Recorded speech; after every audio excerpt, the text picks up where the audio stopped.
Lastly, in case you are happy with these colors, but you still want to have the colors of Verso available for later on, or you're actually using it like for a section of your website and you want to use this new color palette for another section, what you can do is just go to the style kits, and before reverting everything back to reset, then you will just duplicate your style kit and it will bring you to this section of custom.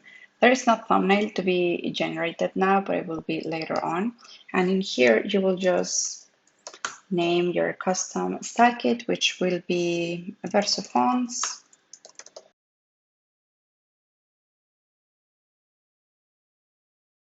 Maybe you're better with naming. I will just call it like this. And as well, here you will not see the colors right now of the ones that you just generated by yourself, but you can just save this and then you will just close. And if you go to edit, then you can see that the colors that you just tweaked, they are saved here together with the typography from Verso originally that we didn't change.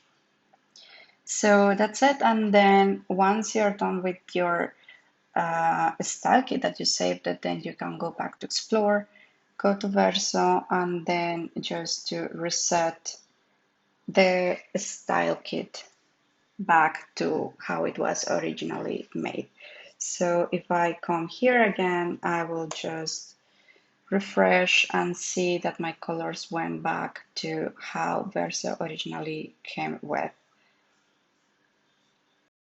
So note just for when you are editing, of course, that if you modify the global one, all the changes will apply to your live pages. So now that I reverted everything to Verso, original colors and fonts, it's how it's displayed now.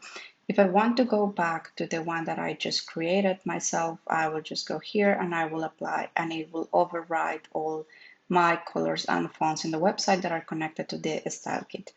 So again, if I go here and I refresh, I can see that all my website has changed to the new colors that I just created, not just that one that I was testing, but as well my home A, my home B, and the rest of my pages.